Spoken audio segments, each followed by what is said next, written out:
Well, it's good to be back with you here. Yes, I'm manning the ships and the sails by myself today, so I thought I'd play my intro music twice. Why not?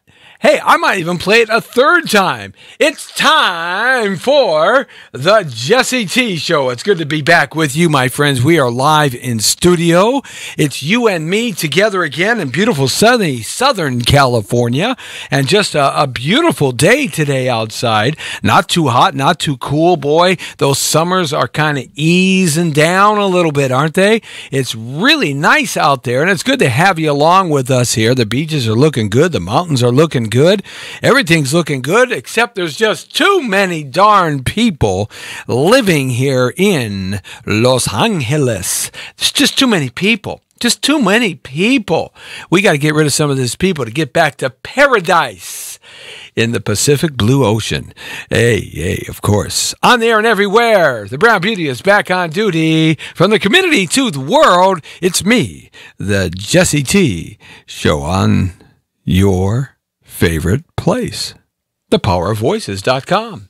That's our foundation here. You can check us out at www.thepowerofvoices.com. We're always there live 24/7, and you can catch us every day from Monday through Sunday, actually, from 5 to 6. Either we're running a live show, the Jesse T Show, like we are right now, or we are running a pre-recorded and the best of the Jesse T Show on between 5 and 6 on the Power of Voices. That's our radio feed that goes on the air and out to all our millions and millions and millions of listeners nationwide, and all those stations picking us up and online on the Global Radio Network. And of course, we can't forget about the 25 top social media network TV stations carrying us, like Facebook.com/Jesse Torrero. That's right, right there looking at you. Hey, what's happening to Facebook? I'm waving at you. I can see a little bit. Dan Hall is on, and I think RJ Johnson's back with us. All right, RJ, good to have you along. We're also on Instagram Live right here broadcasting. That's what we do every day. And we're on Periscope and YouTube and LinkedIn and Twitter. And YouTube channel, Jesse Torrero Broadcasting Live, and the Power of Voices on Facebook and the Power of Voices on YouTube. So it's good to have you along with us there, as well as Google Plus with over 1,500,000 monthly views and about 13 million impressions. That means people have come and gone and come and gone and come and gone and come and gone and shared it and liked it out. Like on Facebook, over 100,000 brand new likes and shares every month. So, hey, thank you very much, guys. Appreciate you tuning into the show. I guess you like it a little bit, or you hate it a whole bunch. Either way, you're tuning in, and I like that. Yes, I do. Hey, if you want to give me a call, I would love to talk with you at 424-227-9461. I'll figure out how to bring up the phones here. I don't have a clue. I'll just keep pressing the buttons until something works, like I was doing right there. Lee Baby Michaels is on his way back to the station here. Had to take care of some business. And, you know, when you're driving in the traffic here in Los Angeles, you just never know how long it's going to take you to get anywhere in this crazy land we call Los Angeles, because LA, let me give you some for instances. Now, you know, I'm 58 years old. Yes, I'm proud of it. I'm 58 years old. Can you imagine such things? I can't imagine. I look in the mirror and I go, man, I'm 58. I'm 2 years away from 60. I'm 12 years away from 70. Wow. My dad's going to be 86 coming up here in just a few days, along with Ryan Danielle Torrero. My daughter, she's going to be 28 coming up here in a few days. So they have the same birthday. How many of you out there have the same birthday as somebody in your family? I'd like to talk to you guys about that. That's kind of a cool thing, isn't it? To have the same birthday as some person in your family that might be from a previous generation. It's kind of weird, isn't it? It's kind of funky. It's kind of like, man, you get to really share some notes.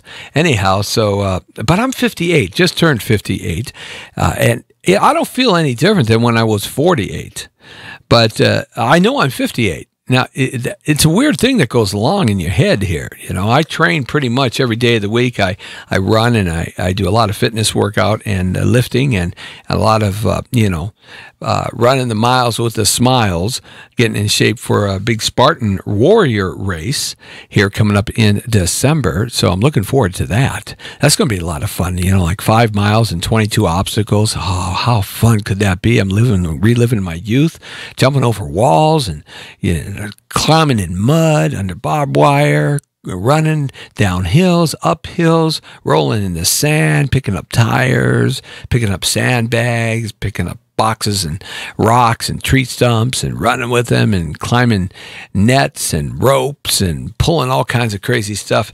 That'd be kind of fun. I always wanted to do that, so I've been doing that for the last couple of years, and I've got a big race coming up in December in Castaic, so I've been training, and I want to better my time for last year than I did last year in December. I want to get that time a little bit better. So I've been training hard for that. I'm not going to win any world championships, that's for sure. I won't even get the best in my pay grade, my age bracket. That's not going to happen for me there. What's going to happen is I just want to finish faster than I did last time. So, I've been training hard for that, and I think it's going to work out. I'm ready. And I'm going to really start doing the miles here. But anyhow, stretching back, thinking about those days gone by, I watch those videos on Google, and I watch those videos on YouTube where they have, especially in Los Angeles, we get to see a lot of that stuff. Videos from yesteryear, from like the San Fernando Valley, Orange County, Los Angeles, Ventura, San Gabriel Valley, and what it was like in 1950 and 1960. They run these old black and white films, and sometimes they're in color. And it's such a trip. I mean, it looks so clean. It looks so clean out there that you wonder, how did it get to be so yucky? How did it get to be so trashy? How did it get to be that people get to defecate and pee all over the street and don't get arrested for indecent exposure? What happened to the trash people that used to pick up the trash? I mean, have you driven around L.A. lately? It doesn't matter really where you're at, Beverly Hills or Pacoima or Sun Valley or North Hollywood or Burbank or Orange County or San Gabriel or, Inglewood or PV Palos Verdes or the Hollywood Hills. It doesn't really matter where you're at. It's just gotten so filthy everywhere. So it's mind-boggling how that has happened just in my short lifetime. But nevertheless, I do remember back watching those videos. It kind of strikes the yesteryear in my mind. Does that ever happen to you? And I was thinking, how long did it used to take me to go from Burbank, California, to Santa Monica Pier, Santa Monica Beach? How long did that used to take? Now, for those of you listening to the Jesse T Show and watching us around the world and around God's greatest country that ever created for mankind, the good old USA, and thank God for President Trump. Oh, he won again. Yeah, he won again. Right? He won again. They renegotiated the whole NAFTA thing, kicked it out, and started all over for a bilateral agreement between the new president of Mexico and Donald Trump, our president. And they worked out something really cool. Can't wait to read all about it. But the Mexican government is really saying it's going to be really better for them. And they're very, very pleased with it. And the American government is saying it's going to be really good for us, too. So that's a good thing. Hey, Canada. Hey, up there. You better get your act straight. You better join the crew. What's wrong with you? Yeah, well, they got that crazy, progressive lefty. I don't think this guy's ever broke a fingernail. The Canadian Prime Minister. I don't think he's ever broke a fingernail in his life. I mean, he looks like such a pansy-wansy. Oh, my goodness. But he takes good pictures, a handsome-looking guy. But, yeah, he doesn't look like he's got much going on behind, Catch that guy in the ring and see what happens. Canada, you got to get your act straight so you can join this thing that we're doing now with Mexico, and it's going to be great, boy. It's going to slap China in the gonads. You know why? Because China used to send all their stuff through Mexico to get it into our country to avoid the tariffs through NAFTA. That's something a lot of people don't know about, and how China maneuvered its way around, and the parts came by way of Mexico. Yeah, that's how they did it. But now the Mexican government's not going to allow that to happen. That's one of the things I do know.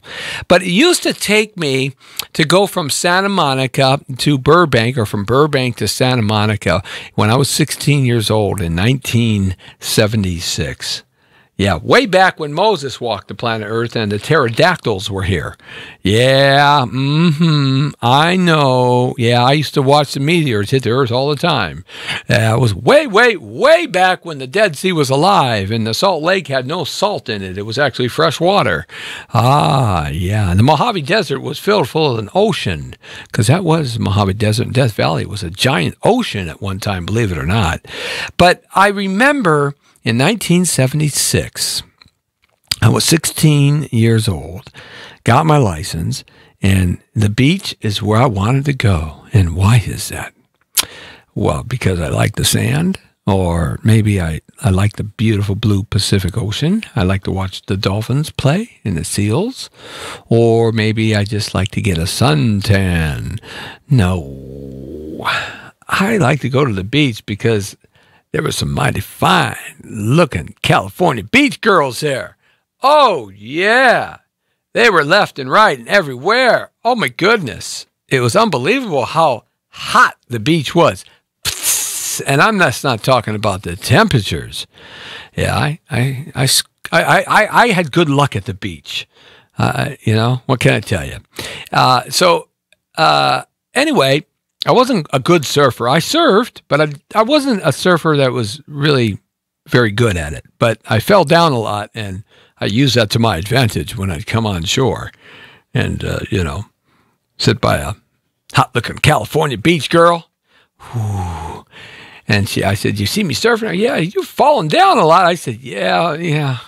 Man, my shoulders hurt. Can you rub my shoulder? Oh, that worked a lot. So anyway, 1976 was a year that I would get my car, my first car, and I would drive down to the beach in the summertime. And, of course, I would leave in the daytime when everybody was working. I was a teenage kid. I had a job, but I didn't have to go to work 10 hours a day. So during summer school and after summer school and after training and working out, I'd go to the beach. "Hey, what's happening, man?" "Oh, yeah, somebody's checking in. I can't see it from here, but let me reach over here and see if I can see it. Hold on. Time out. Can you hear me still?" "Yeah, let's see. Okay. Mark Morales is checking in. Hey, Mark, what's happening?" And Nana is checking in. I think that's how I pronounce her name. Good. Thanks a lot, guys. And we got people on Instagram. What's happening, my friends on Instagram? Ashley, I believe that's Ashley05 is checking in. Thanks a lot, Ashley. Appreciate that. So I get in my car, and let's say around 9 o'clock drive time to work for people here in Los Angeles in 1976. I get in my car, and I get out of Burbank, and I jump down to the we called it the Ventura Freeway, or the 134 going west. Go west, young man, to find your success. Yeah, well, that's what I did. I went west. Then I would hit the 405 freeway and go south. And I jumped down the 405 freeway to the little freeway that would take you to Santa Monica, or I'd get off at Santa Monica Boulevard, Route 66. Highway 66 across the nation from Chicago to Santa Monica Pier. And I would make my right, and I'd head down to the beach, and I'd find myself some parking right there, and I'd walk down 5 lifeguard stations because they had some good waves there, and that just happened to be where there were a lot of pretty girls all the time. I don't know why that was. I don't know why, but there were. Just at life station number 6, lifeguard station number 5 and 6, between 5 and 6. Not 1 and 2, and not 12 and 13, between 5 and 6. So I would go there and hang out and have a good time. You know how long it used to take me? Now, this is going to be a mind blower. right? Because right now, if I do that same route at 10 o'clock in the morning on any given day of the week, what, 20 minutes? No, ladies and gentlemen. It's going to take me to go about maybe 25 miles. It's going to take me at least bare minimum, to park the car, walk out to the lifeguard station 5 and 6 at Santa Monica Beach. It'll take me at least an hour and a half, maybe an hour and 45 minutes, maybe 2 hours depending on the traffic. It used to take me 25 minutes. 25 minutes. 25 minutes. 30 minutes. And I was like, wow, it's taking a long time. 30 minutes to go from Burbank to Santa Monica Pier, lifeguard station 5 to 6, and 25 to 30 minutes. Yeah, now you know why I say we're living in paradise, but there's just too many darn people. And that's what's happened. And it's not going to get any better. This I promise. Just imagine all those folks coming to live right now here in Los Angeles, and they all have 10-year-old kids.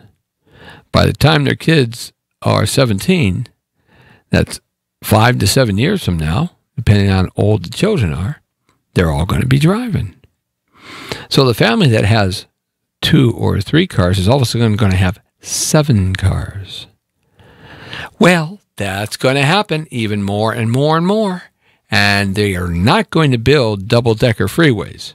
They're not going to put a train down the middle of the freeway, and we're not going to get a high-speed rail in California in any time soon. The Jerry Brown boondoggle is going to go down in a blithering kamikaze raid of flame and misfortune. And it should. Good riddance to bad meat. A friend of mine used to say all the time.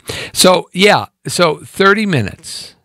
And I predict that in 10 years, instead of an hour and a half to 2 hours to get to the beach today, that same route, 25 miles, it's going to take maybe 3 hours. It's going to take maybe, why even go to the beach? Because by the time you get there, you're going to have to turn around and come home and fight that traffic. So it takes all the fun out of it, you know? We used to have these beach buses. The old RTD would pick us up. The beach bus would pick us up.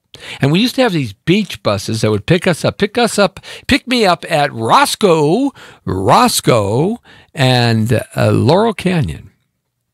And it would pick me up there when I was 11 and 12 years old, 1971, 72. And we would jump on the beach bus, nothing but kids my age and teenagers.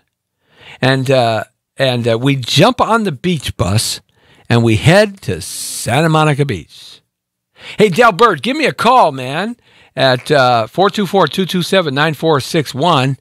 And I want to get some of your recollections of living in Los Angeles when you were a kid and how it's changed so much. That's 424-227-9461. He just checked in with us on our Facebook site. So thanks a lot, man, for checking us in. Anyway, we used to pick us up in 1971 and 72 and take us to the beach. A whole bus full of crazy wild kids. And yeah, there were some wild ones there. You know, they were 13, 14, 15. You know, they were the older ones, the tough guys, right? Yeah. Mm-hmm. So it would drop us off there, and it was maybe a half a dozen or 8 stops on the way to Santa Monica Beach. And they had these beach buses going all around Southern California. I know in the valley there were like 3 of them alone. And so it didn't take much time to get to the ocean, let me tell you. And that's what the Rapid Transit District, which turned into the MTA, that's what they kind of did for us.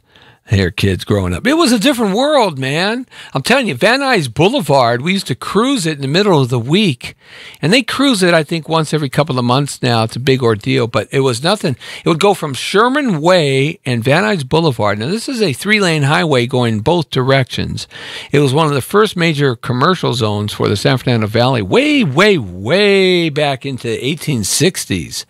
And it grew up and used to have a red car system that would go down. A red car system was a on the ground rail system with that would be they have these giant red cars like buses, and they'd be on rails, and they'd take you down through Chandler and then out to Van Nuys Boulevard, and then out to Sherman Way, and then out to Canoga Park. That's how it went.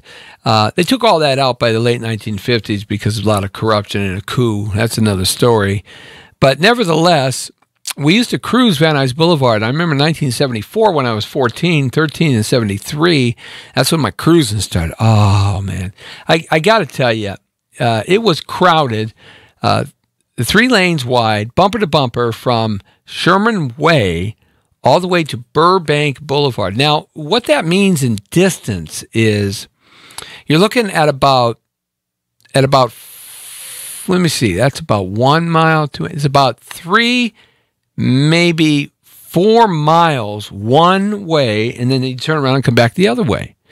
It was so crowded, it would take you could get, it started at around 8 o'clock, and you could go up, down, up, and down. That's about it.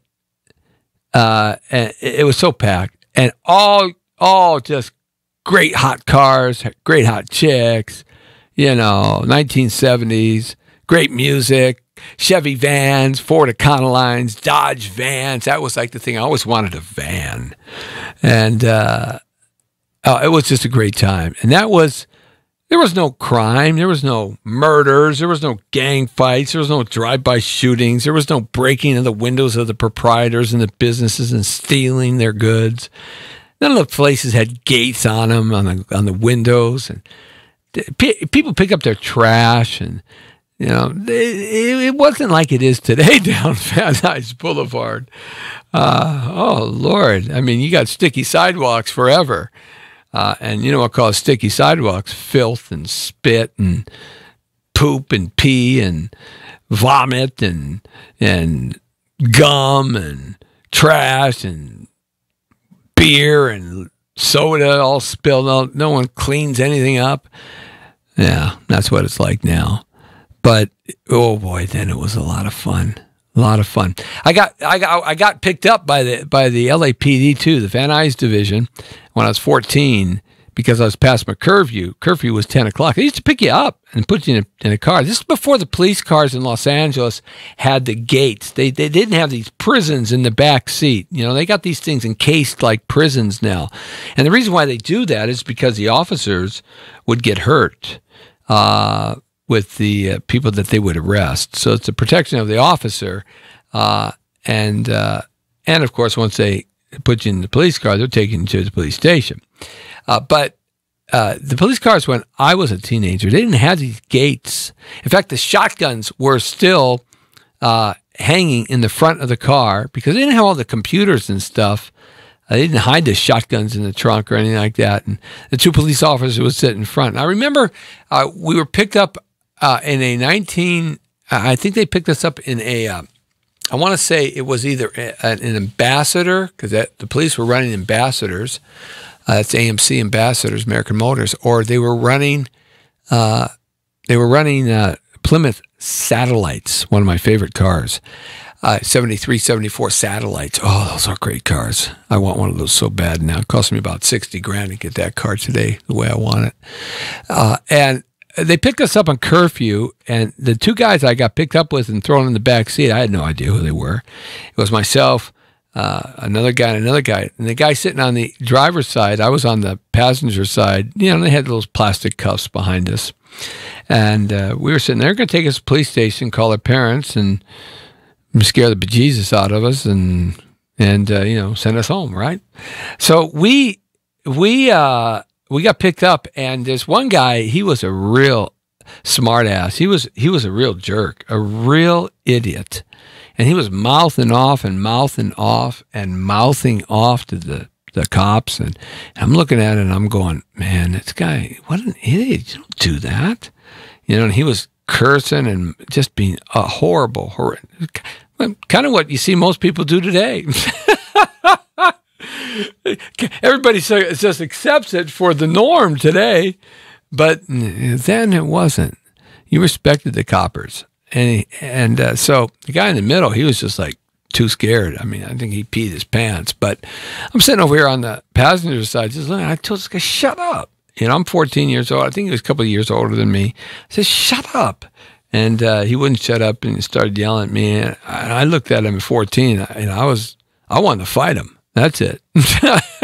They could have had a fight match in some alley between him and I. I would have been happy for that. But he was such a jerk, so disrespectful. So this is what happened. The policemen, they took us down this alley. I know exactly where they took us today. I can take you to the spot. And I remember we didn't go to the Van Nuys police station, and it's right there kind of out in the open, right, and off of Van Nuys Boulevard, City Hall in Van Nuys. I mean, your town has that, right? Yeah. So we would go there, and that's where they were going to take us. And but they didn't go there. They got pissed off at this guy. So what we did is we went down this alley, and we went down this alley. There was another alley that kind of cut into this alley. So we made a hard left in this alley, and this alley was a dead-end alley, and they parked the car. There was no lights. There was no cameras. There was nothing like that, like there is today. And they said, "We'll be right back, boys. You stay right here." Now, go figure, right? But they took him out. They said, "Well, let's go for a little walk." So they walked him down to the end of the front of the police car, maybe about 20 steps, and then to the right, out of our sight. Now, when that happened, if that would have happened today, that's why they put those cages, and you can't get out when you're in the back seat because they lock the door and you can't open it up. It's like child safe locks, right? So, and you can't get to the front because they have the cages. But then you could have just hopped over the front seat and opened the door and got out. Or you could have got out easily, no problem. But of course you didn't. At least I didn't, because you didn't run away from the cops. When they said stop, you stop. You don't run away from the police. Are you kidding me? Really? That's not what we learned. And so we stayed in the car. And maybe it seemed like an eternity, but everything at 14 seems forever. But I think it maybe about 5 or 10 minutes, maybe topped. He comes back, puts the guy in the car, and he didn't say a word. Not a word. Not one word.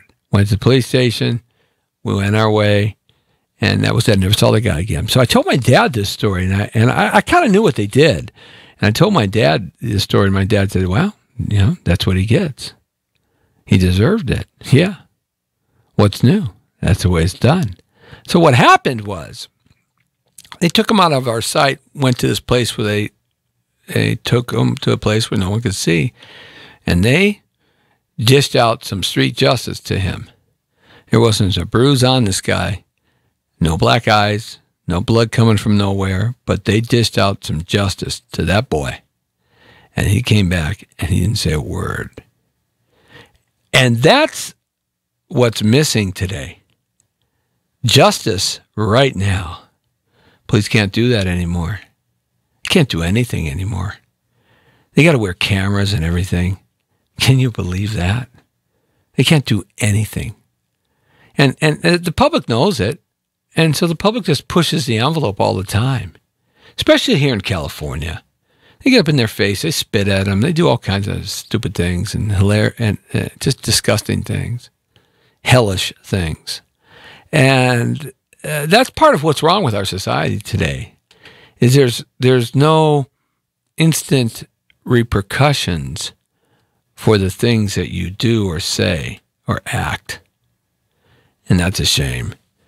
I'd like to see some of that justice coming back. If you're a good person and you do things the right way and you abide by society's rules, you've got nothing to worry about. But when you're an ass, you should be getting some ass, the ass end of somebody's, bully stick, as far as I'm concerned. But then I probably would have done real good in medieval times. But that's how the world has kind of changed a little bit here in Southern California. It's really changed a lot. And I don't see it getting any better. I really don't. I don't see our Southern California region cleaning up. I don't see the homeless problem being solved. It's the number one problem that the voters are going to vote on coming in November in California today is the homeless. What do we do with them? They keep coming no matter what you do. The weather's great. They keep coming no matter what you do. The weather's great. They keep coming. Most of them like to live on the street. I mean, they got a pretty good time living on the street. They don't pay for anything. I mean, they don't pay for food. They know where to get free food. And I'm not talking about trash can food either. Churches, activist centers, stuff. They get free food all the time. They can have, it's like a smorgasbord. It's like a friggin' buffet, man. They can go here on Monday, they're on Tuesday, a different place on Wednesday. You got places to take free showers, wash your clothes, get some free clothes, get some good clothes, brand new clothes, nice shoes. They got better shoes than I got sometimes. And, they get their haircut. They get free medical. I mean, just walk into any hospital when they get sick and you get the free medical and they get a prescription and go get free prescriptions from these different centers, right? Yeah, they got it baked up, man. They know the system. They also get free condoms, and now they're talking about free shooter houses for heroin addicts, like they're doing already up in Washington State and Oregon. They want to do that in San Francisco. I think they're already doing it in San Francisco. Yeah, that crazy place. I'd never go there. I'm not going there ever again.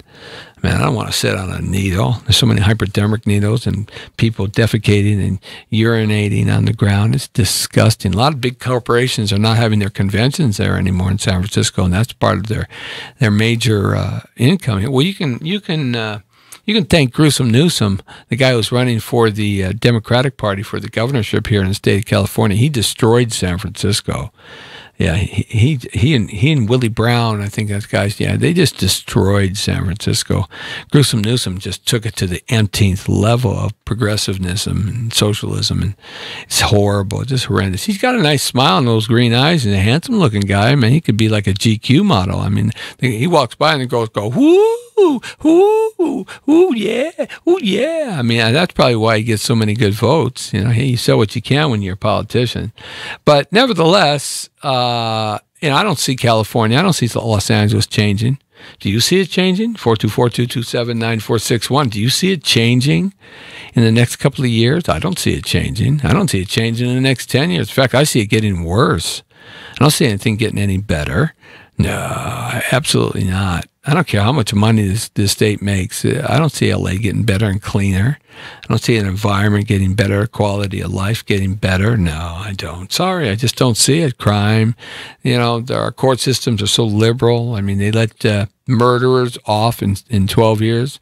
I had a guy once that I represented in the music business because I had a big music career at one time. I used to represent recording artists. I ran a label called Sunshine Entertainment and Records.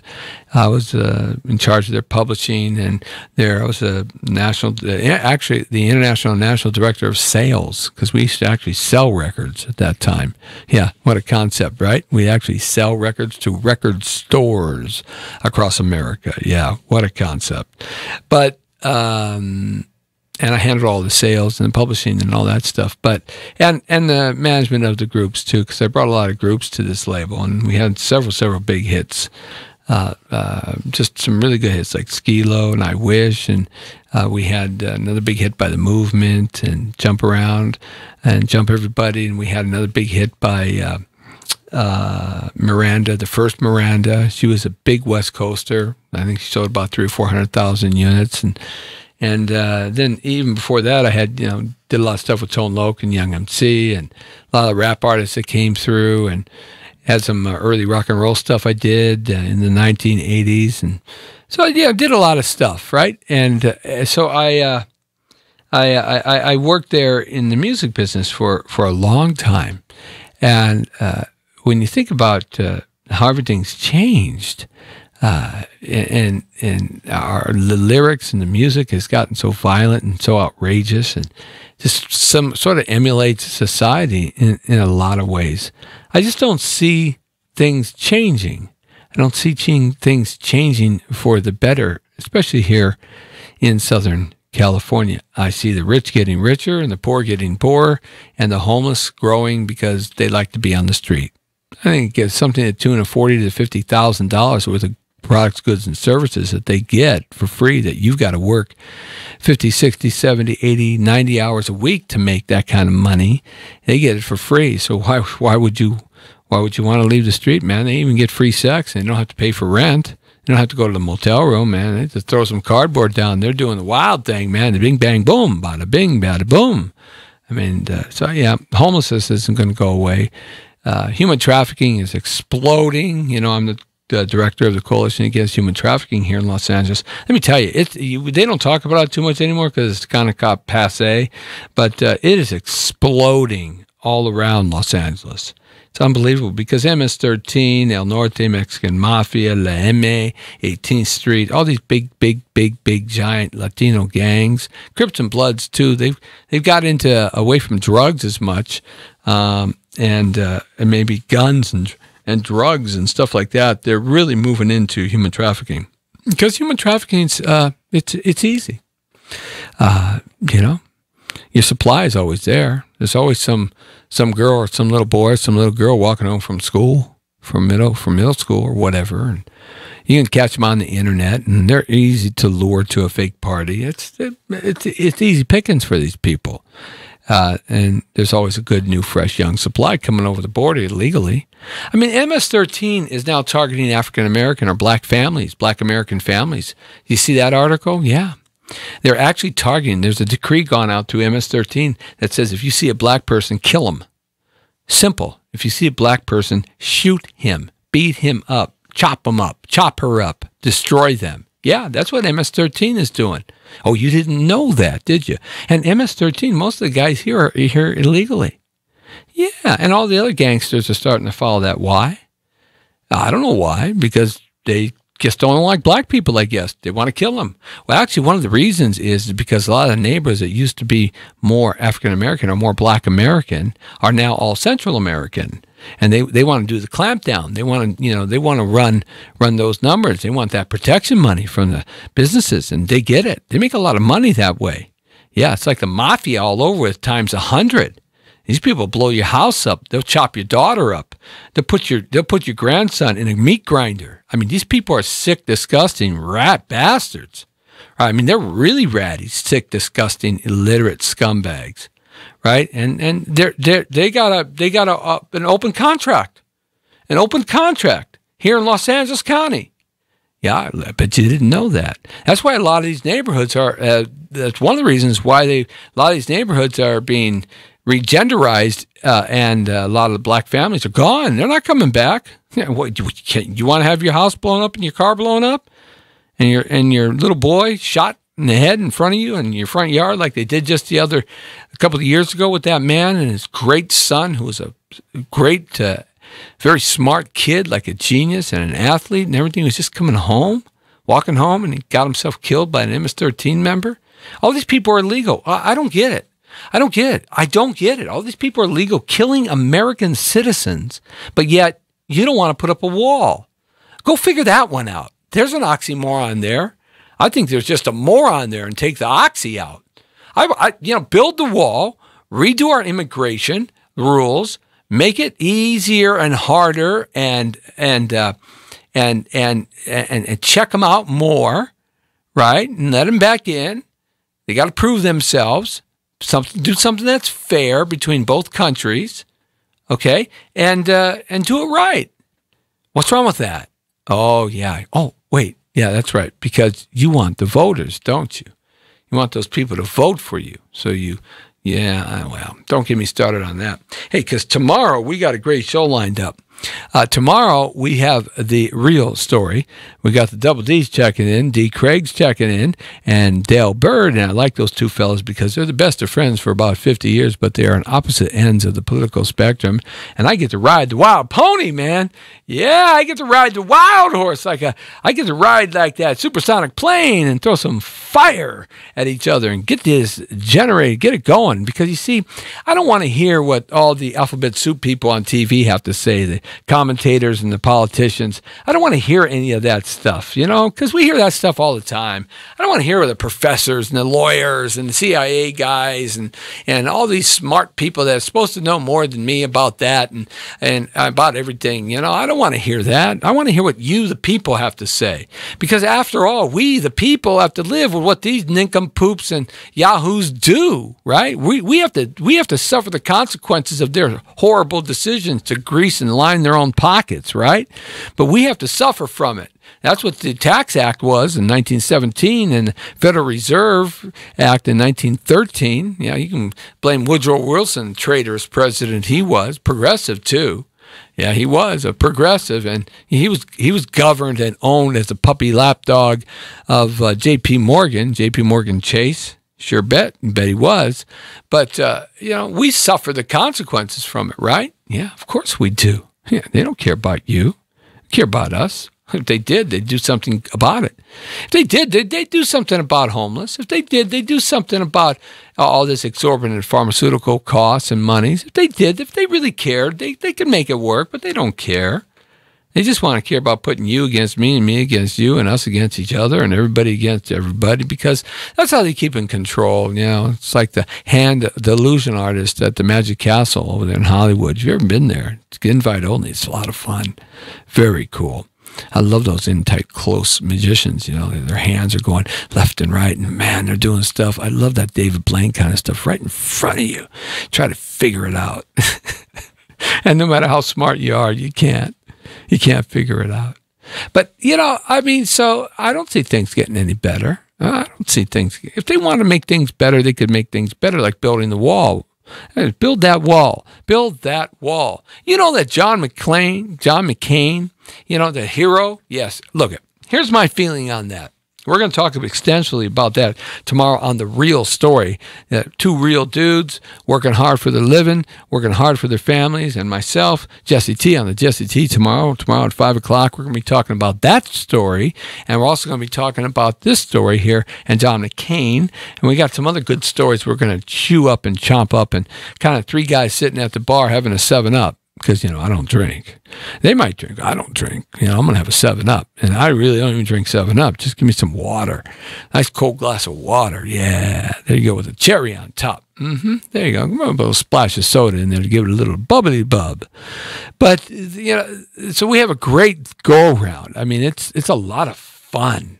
You got to stay tuned. You got to watch that show. It's on FacebookLive.com, YouTube channel, Jesse Torrero, also on Twitter, Blogger, LinkedIn, as well as Periscope and Instagram Live, like we are right now. Hey, what's up, guys? And Facebook right there, Jesse Torrero. Also the Power of Voices on the radio side, and also on the Power of Voices online on the TV side as well, too. So it's just one of 25 different places that we're on every day of the week from 5 to 6. As we're rolling through the Jesse T Show, good to have you along with me as we kind of ramble along and talking about a whole bunch of stuff and throwing some things out you. Here's my take on John McCain. Look, I think he's an awful statesman. Just because he was there a long time doesn't mean he's so good. He was wrapped up in one of the biggest scandals where so many people lost their whole bank accounts. A lot of Americans were affected by it, lost their houses, lost all their money, lost their investments. It was known as the Keating Five out of Arizona. And the Keating Five, basically, they had a big corruption act going on, fraudulent activity going on with the SNLs. Now, you don't hear about SNLs anymore because they no longer exist, because after the Keating Five blow up and guys go into jail, SNLs all collapsed across the country, about 600 of them. They were all tied to New York banks, so they shut them down. And because of the Keating Five, it brought light on something that nobody was really watching. These people were making millions and millions of dollars. And guess who was right in the thick of that? Yes, Senator John McCain. Yeah, he was right there. In fact, Congress, and he was part of the Keating-5 that had to go in front of the grand jury and had to explain himself out. And there was a big trial, a regular trial. It was some serious stuff. I remember that well. But yes, of course, there were 5 of them. That's why he called the Keating-5. It was corruption upon corruption like you had never seen it in this country in the banking industry through the S&Ls. And what happened was the other 4 went to jail, but not John McCain. He didn't go to jail, got his hand slapped. That's all. What about the scandal of him taking millions and millions of dollars for personal use on trips and vacations and all that? Oh, you didn't hear about that? Oh. See, he was not a good statesman. He always fought Donald Trump. He doesn't believe. He believes in open door, open border policy. That's what he believed in.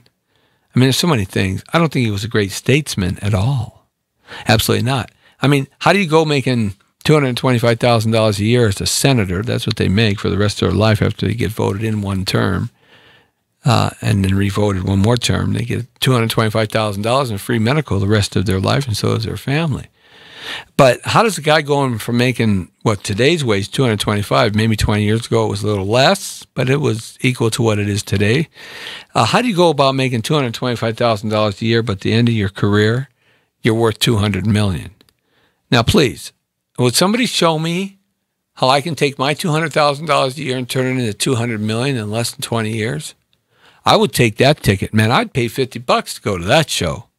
Yeah, baby. Yeah, I'd even do their dishes. That's right. They showed me how to do. Yeah. John McCain, professional politician, never really had a company he owned, never really had a job other than working for the United States government because he was a Navy pilot. Oh, and people don't realize that he almost sunk the Forrestal. He himself alone almost sunk a United States aircraft carrier in Vietnam.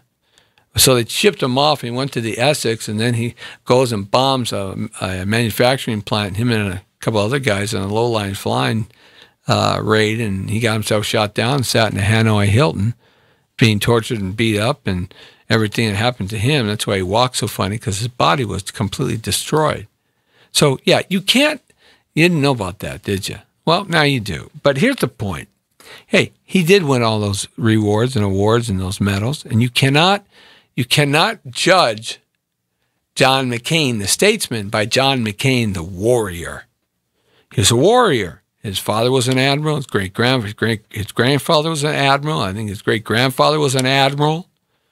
So you gotta shake his hand, bow your head, and honor the heroism of his great military activity and his warrior spirit to protect this country. Cannot doubt that. That's where he was a hero. But as a statesman, you know what he was? That's what he was as a statesman, as far as I'm concerned. But as a war hero, the best. You want heroes like that fighting for our rights to live as Americans do on this God's blue-green earth. But as a statesman, that's what he was, as far as I'm concerned. So we're going to talk about that pretty extensively tomorrow, but that's kind of my take on it. Rolling through the hour here, man. It goes by so fast, you know, when you and I are just together. It's just like, whew, it goes by so quick. We were supposed to have a guest today, but I thought we were going to have a guest today, but nobody showed up. So, hey, it's okay. The show must go on. You know me, I can always keep talking about something. I have that gift of gab. I talk my way out of pretty much all my tickets, too. Not too bad at that. Anyway, yeah, I wanted to let you know about something. This last weekend, I got to tell you about this. I went to this thing called the Yao Dun Group. It's a media company that's breaking in America. It's one of the biggest media companies in the world. They own satellites in China. They're a Chinese company, and they're actually a real deal Chinese media company. Not all these fakers out here say, I know somebody in the Chinese media. They got lots of money. They'll invest in your film and product and buy some real estate. Yeah, right. Sure. When you hear that, I got a brand new lake of fresh water at 52 degrees in Death Valley for sale. Ooh, yeah, I'll send you some pictures. Yeah, you can buy it. Photoshop. Yes. So anyhow, the Yao Dun Media Group USA, they are debuting a couple of new shows, but more importantly, they are investors. They invest in science and they invest in ecological concerns about the planet Earth. They're totally green. It's funny to see green Chinese people. You think you're in a foreign world. Oh my God.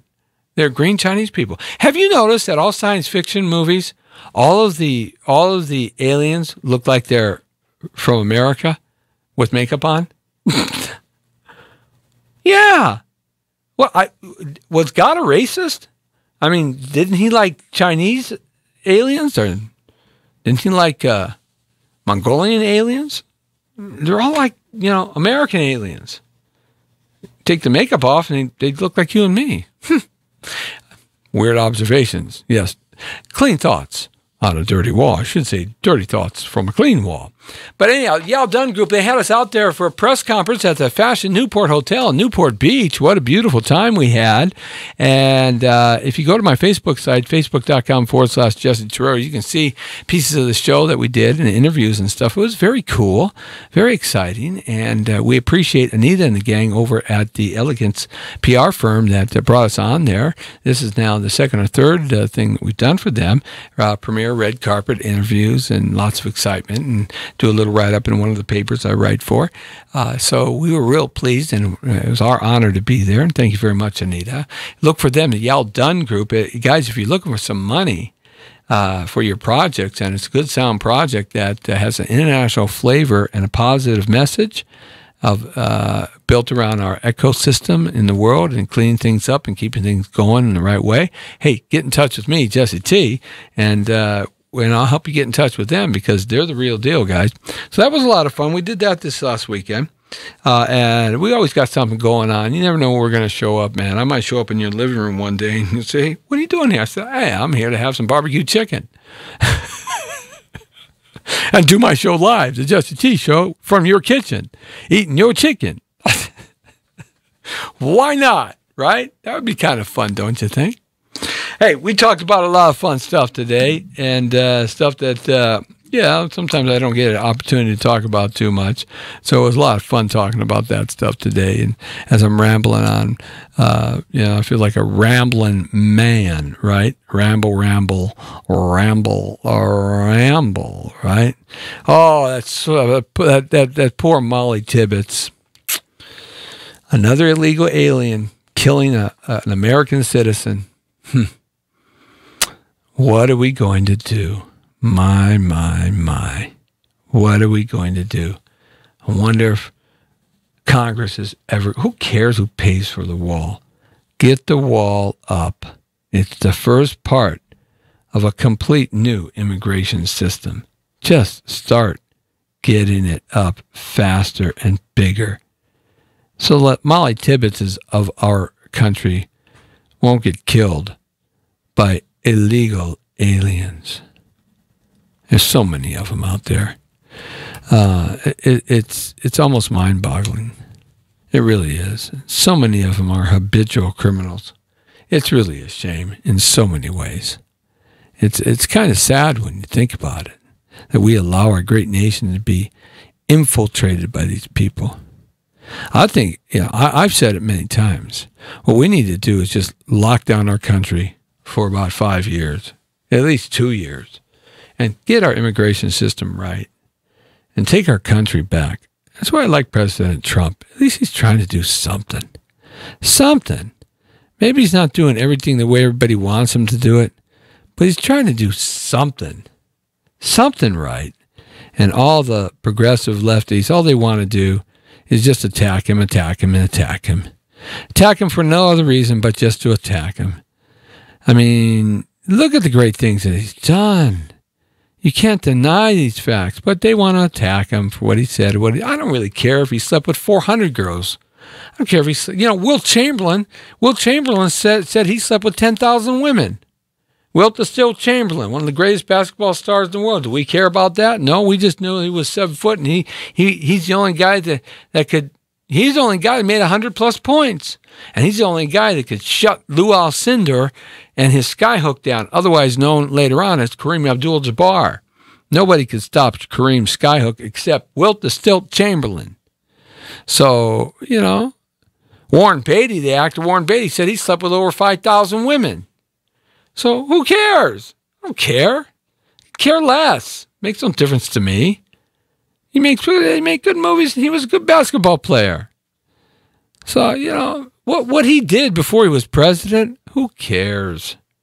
It doesn't make any difference. They can't paying anybody off, paying anybody back to pay somebody off. This is just a grand illusion.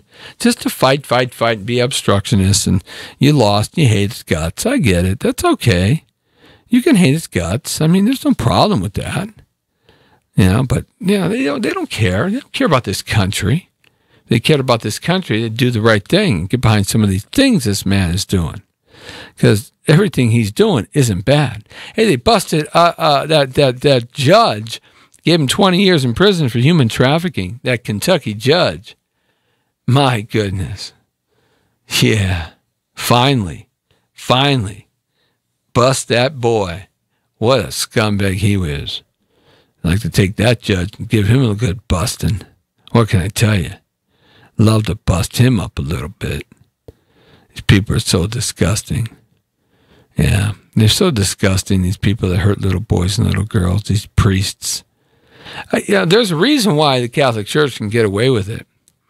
I might even talk about that tomorrow. Why can the Catholic Church, like no other entity, get away with human trafficking and sodomizing and the deviant, perverted behavior to young children?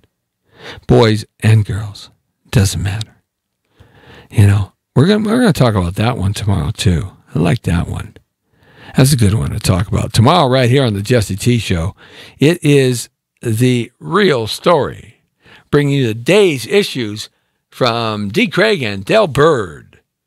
They're going to be wrestling around here on TV and radio here on the Jesse T Show, called The Real Story. I'd like to hear their input because they're just regular guys like you and me.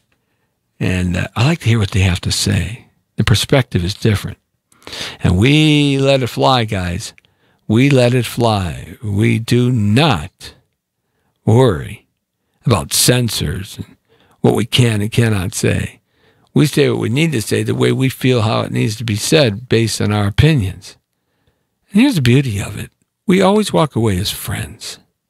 That's kind of the cool thing about it. We don't walk away as enemies. Always as friends. And that's what we've lost in America, too. We've lost that ability to be friends. We've lost that ability to argue and be friends, Got to get that back, man. Just listen to the Jesse T Show. We'll show you how to argue and have a good roundabout, and then at the end, shake hands and we'll go have a nice cold glass of water. It's the Jesse T Show, right here, Monday through Friday from 5 to 6, every day of the week. We got some good guests coming in tomorrow. Ricardo Benavides is coming in. He's running for Assembly Seat 39 in the state of California here, and he is a independent conservative Republican. Yeah, we're going to get his views on what's going on with the state. And then on Thursday, not tomorrow that is, we got the boys, D. Craig and Del Bird. It's The Real Story with yours truly, the host that loves you the most, Jesse T. It's podcast now on YouTube. Our channel, Jesse Torrero. Facebook.com/Jesse Torrero. Also, Instagram Live at Jesse Torrero. And on Twitter and Blogger and Tumblr and Google+. On the air and everywhere from the community to the world, it's the Jesse T Show. Good to have you along with us. And thanks for participating and pass the word along. The Brown Beauty is off duty. See ya.